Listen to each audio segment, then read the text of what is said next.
This is the Analog Gamers Podcast with your hosts. I'm Shane. And I'm Brent. I'm Frank. Hello, everyone. Welcome to the podcast. Today we are doing our podcast remotely. Normally we are all sitting around the same table and talking, but this time we're separated by a couple hundred miles and doing this by teleconference. So the audio quality will not be as good as you have gotten used to. The topic for today is, first of all, since we're going into the Christmas season, Black Friday's coming up, we thought people might be interested in our thoughts for Christmas gifts and games to take to Christmas events, your family Christmas day, and or whatever holiday you celebrate, and what you might play with them at this holiday season.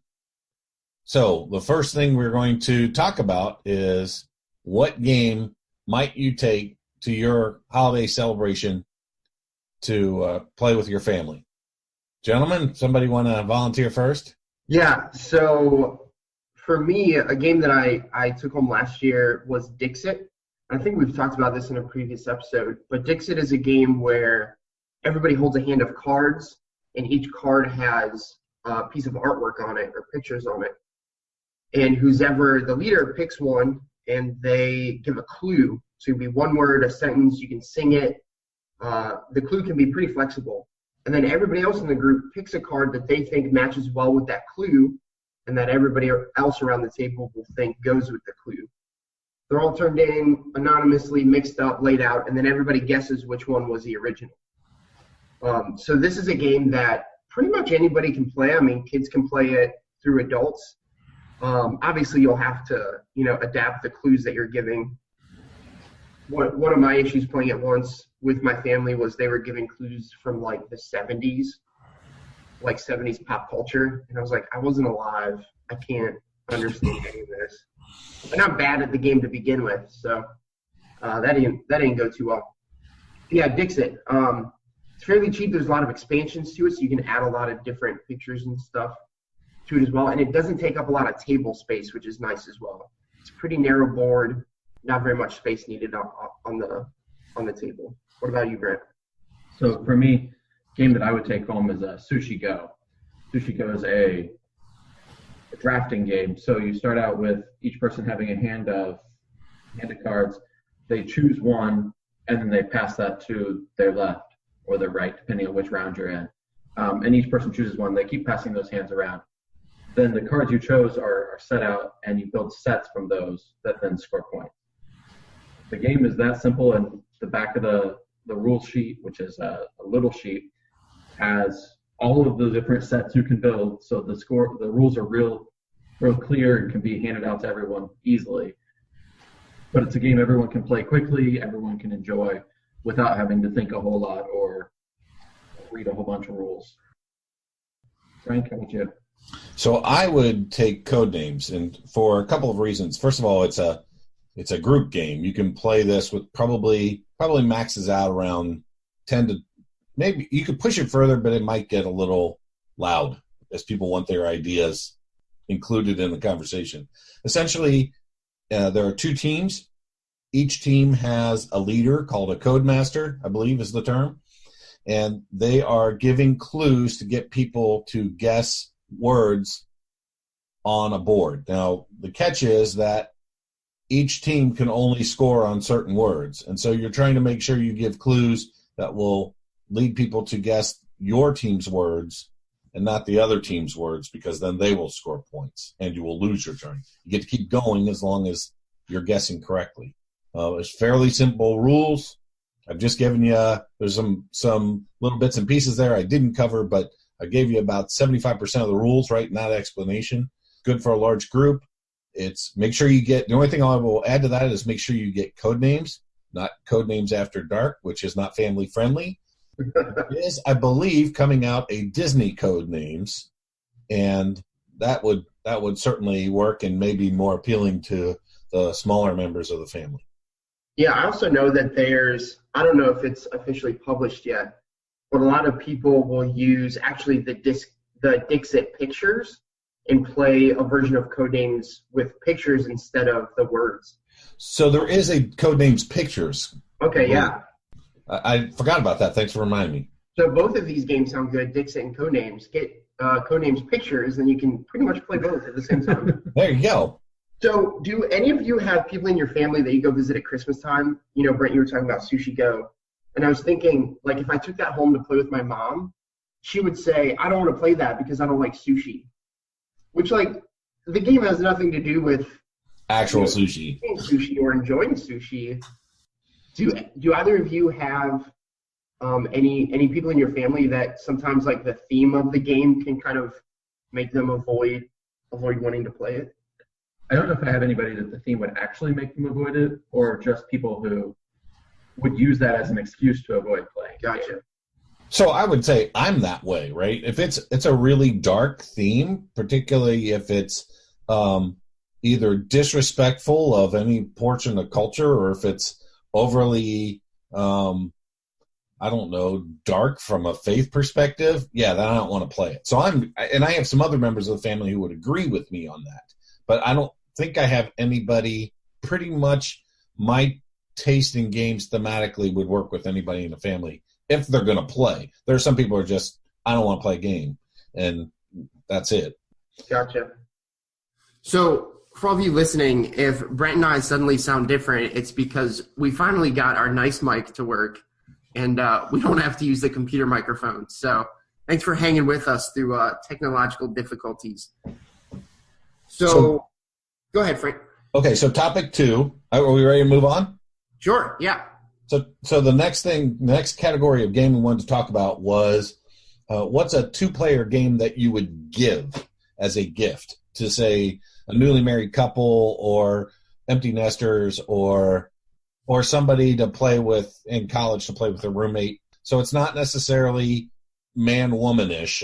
My first 2 qualifications of that made it sound like it had to be for a couple, and I'm not looking for necessarily a couple's game, as it's just a 2-player game. So, gentlemen? And we're looking at this as people who play games, correct?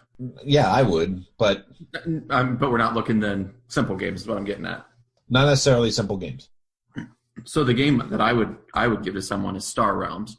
I really enjoy that game. I think all of us really enjoy that game.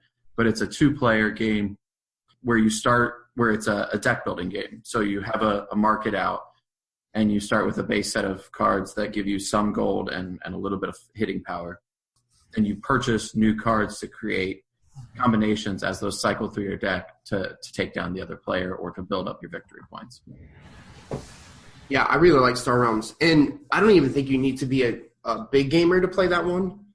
It's pretty self-explanatory, and even like my wife, who, you know, doesn't love the really deep games, anytime I ask her if she wants to play a game, that one's usually on the table. So I think that's a great 2-player game. I would just worry with people who aren't too familiar of getting through the rules the first time and picking it up. Gotcha.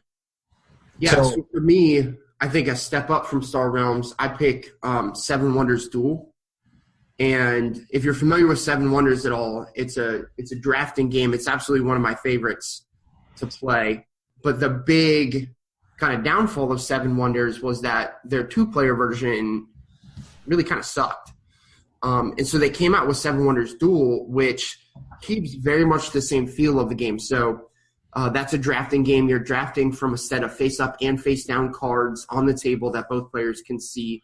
It integrates some of the wonders into it.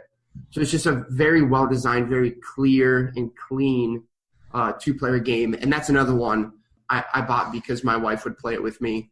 And I've played it quite a few times when people come over and it's just me and another person. And we want to play a quick game. It takes 20 to 30 minutes to play a game. So for me, Seven Wonders Duel would be my pick for a 2-player game. What about you, Frank? So I'm going to go with a game that is a few years old, relatively speaking, because anymore with the rate games are coming out, old means pretty much anything that's published more than 5 years ago. And it's Hive. Hive is a 2-player abstract game. It is a game that I've referred to in other episodes. The rules are pretty straightforward. We played this a lot in the scout troop. I've taught it to a number of scouts fact, at one point in time, probably a third of the scout troop had actually gone out and purchased the game because it was that popular within the group. We actually had a Hive tournament at one of our scout events over one weekend. So the idea is that you have bugs who can make certain moves, kind of think a little bit like chess, but not nearly as complicated and not nearly the level of you can't study it the way you could chess. One of the advantages is there is no board. You play on the table, and all the tiles who are in play have to be connected. That defines the board. The pieces are Bakelite, so you can take them anywhere. If they get sandy at the beach or muddy at a campsite or anything, you literally just rinse them off under water and set them out to dry, and they're good to go again. But it is a game that I have played probably down to age, I'd say the youngest player I've probably had playing is about age 10, and there are certain people who just absolutely fall in love with it. I'm one. There's several people in the scout troop. There's one other leader that whenever we are together on a campsite, that's going to get played at least once. It's just we know that's part of the weekend we're going to play. So Hive would be my suggestion. I think the great thing about Hive, too, is people that really love chess enjoy it, but then people who also don't love chess enjoy it. So it kind of it spreads a width of kind of people who love abstracts and those who aren't as familiar with them as well. It doesn't require the same level of knowledge as chess, and so it doesn't have that barrier to entry that chess does. Yeah. It also plays a lot faster than chess. It does. Yeah, that's true. Generally, games don't last more than a half an hour, even if you're not limiting them. So, yeah. So the next topic is a game to play with kids. Now, this will be interesting because when we came up with that idea, we didn't define the age of kids. So it'll be interesting to see what we have. Gentlemen? So for me, this Christmas, I'm getting two of my nephews King of Tokyo, and my nephews are 7 and 5. King of Tokyo is rated for 8+, but I think with a simple adjustment, it can work really well for kids. So one is recognizing that both my nephews, I've already exposed them to gaming, so they are familiar with like Ticket to Ride Junior, even a regular Ticket to Ride, Catan Junior. So I think King of Tokyo is going to be great for them. One, because they're going to love the theme, right? They're kind of in like they love monsters and a huge ape and an alien. So I think they're going to love all the different characters. The actual gameplay itself is pretty simple, right? You're just rolling dice. And then you got to decide what to do with that dice. So you can either gain victory points, you can regain health, you can injure other monsters, and you can get energy. Energy is the currency in the game that you use to buy cards that do different things. So I think they'll understand injuring other monsters and healing themselves. I think they'll understand victory points. The one thing is I don't think they'll understand how all of the cards interact. So the cards can be as simple as gain victory points, gain health, and they can get much more complicated to interacting with other players' cards and all of that. So I think playing with them right now at 7 and 5, simply taking out some of the more confusing cards in the deck to be able to purchase. So really just including those ones that add victory points, add health, maybe can trash another card or do something later in the game. But really going through and just kind of making sure that the cards that remain in the deck, they can kind of understand those. I think the rest of the game playing King of Tokyo is going to be fairly easy for them to get. And again, I think they'll love the theme of being monsters and all that kind of thing. So I'm getting King of Tokyo for my two nephews this year. So that's my suggestion. If the kids are familiar with games to begin with, I wouldn't say if they've never played a board game before, get this for them. But this is, my wife and I get our nephews and niece board games every single year. So they're pretty familiar already with some of these games.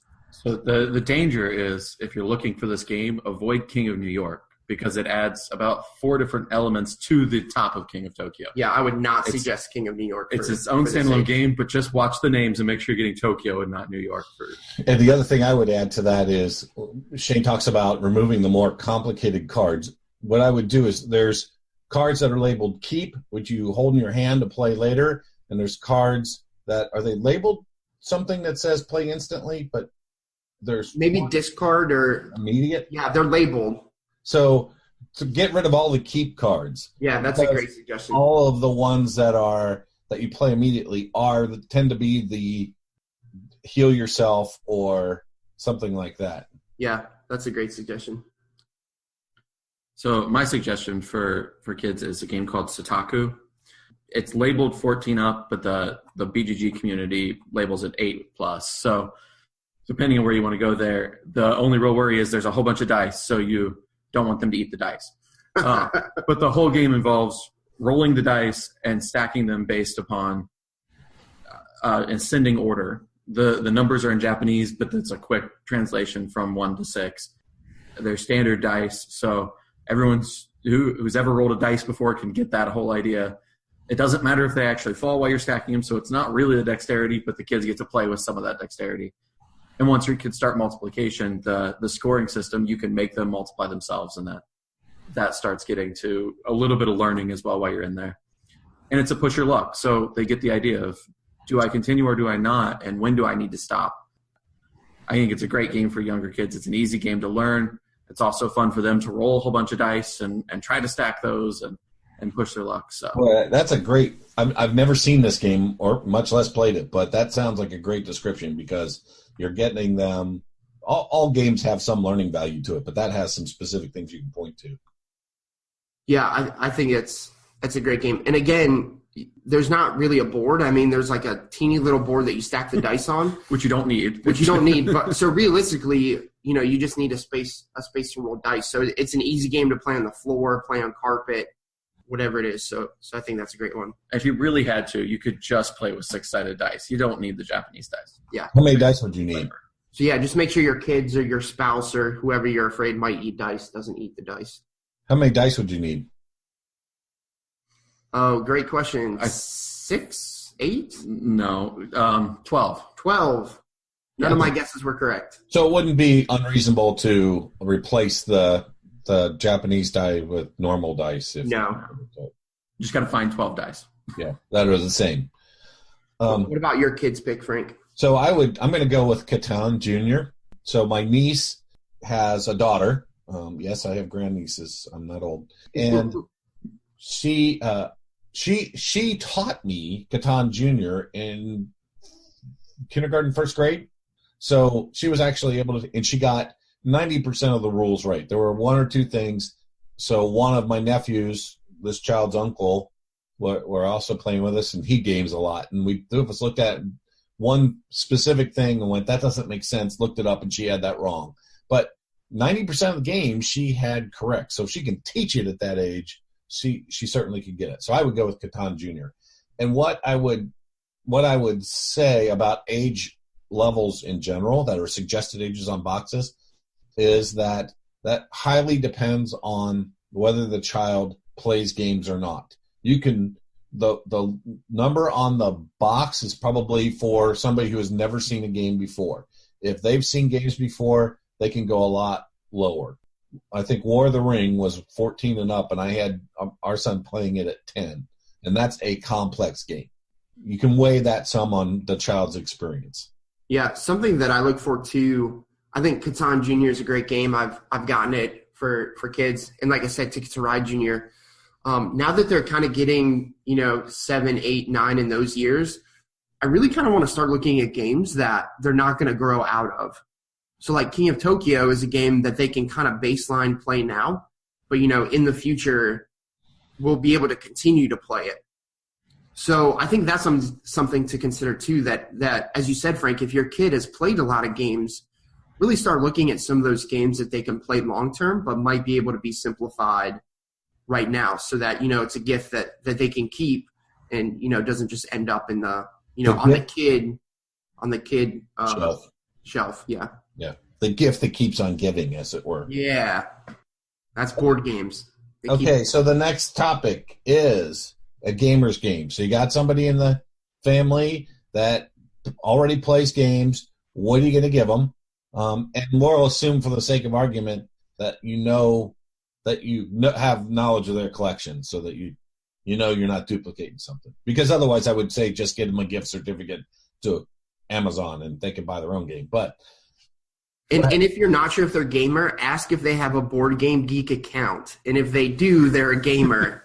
And if not, they may not be. So for me, the game that I picked in this category is Clash of Cultures. So this is a game that I was introduced to at Game Group. And the first time I played, I understood maybe 5% of it. And I got annihilated and I had no idea what was going on. But one of the reasons I've come to absolutely love it, and it's probably top 3 games for me, is because there's so much going on. There's so many decisions to be made. There's so many different actions to take and mechanisms taking place at the same time. I appreciate that the board is a grid and it changes every time you play. So the board is randomized with different hex tiles. I appreciate that there's so many different strategies you can take.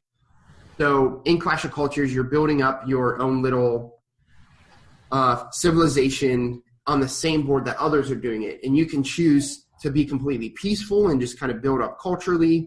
You can look to build up economically and trade with other cities. You can go the military route and just kind of attack other cities.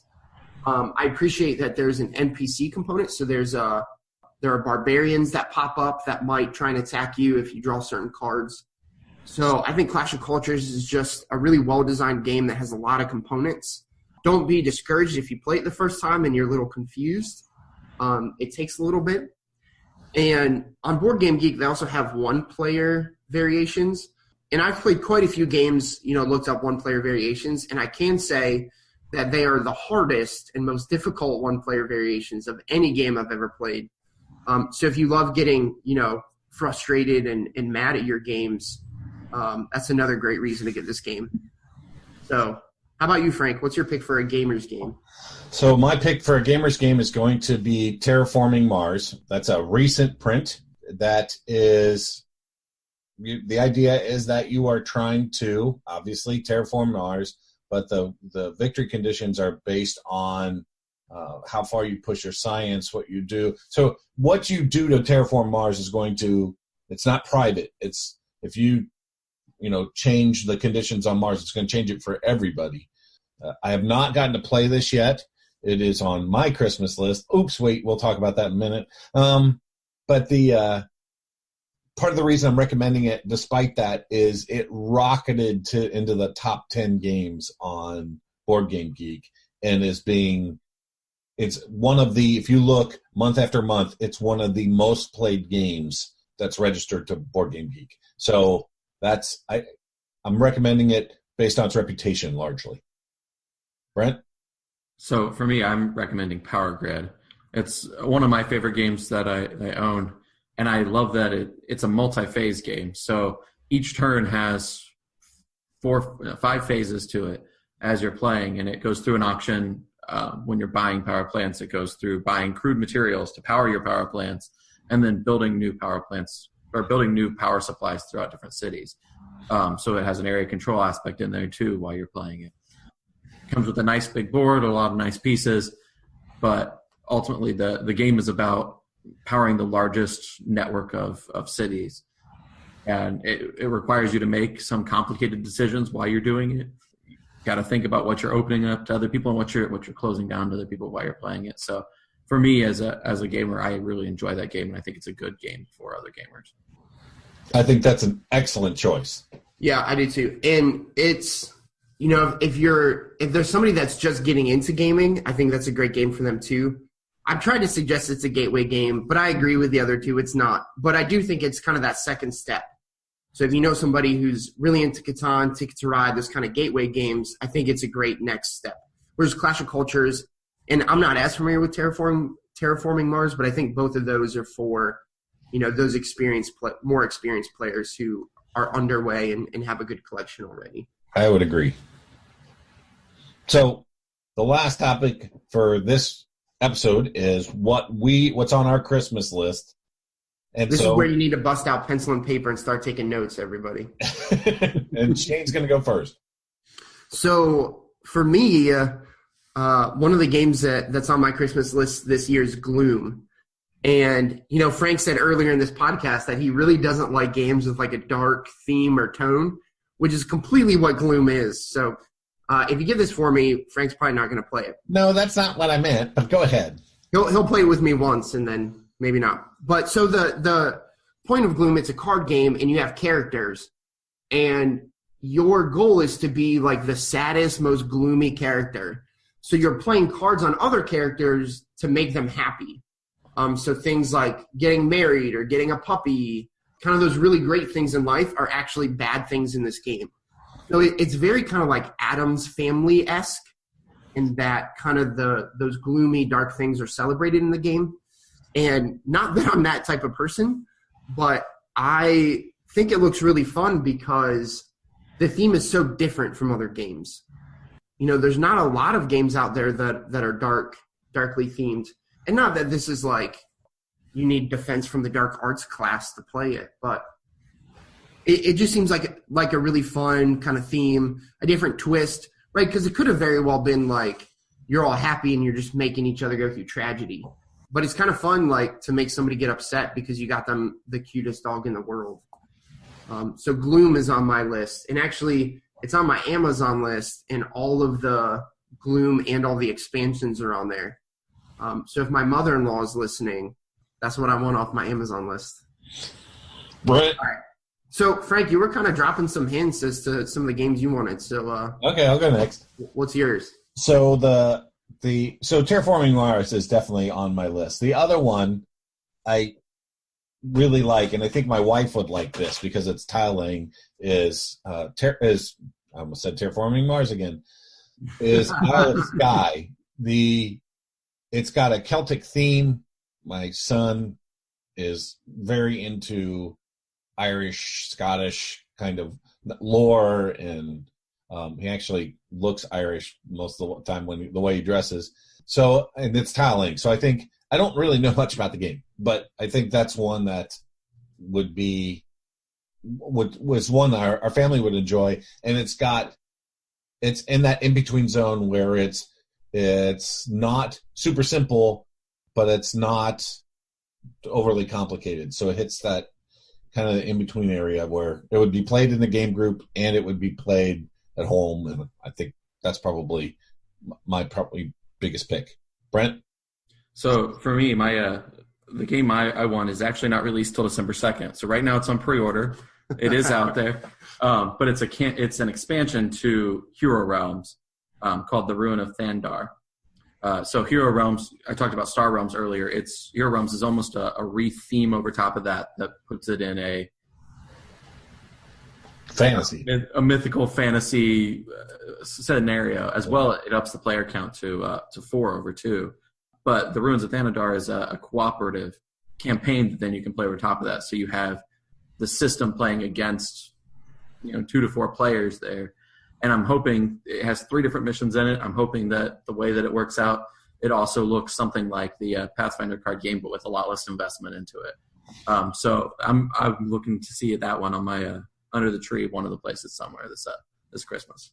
So interestingly enough, I think one of the cool things about Hero Realms is, as much as it is very similar to Star Realms, and if you understand Star Realms, which was published first, you will understand the concepts behind Hero Realms. It's not just new artwork. It actually does, some of the card interplay is different. The cost of certain cards is different. It forces you to relearn some of the strategy or to rethink some of the strategy, because you can't say, oh, this is equivalent to this card, I know what to do with it. It's not a direct one for one.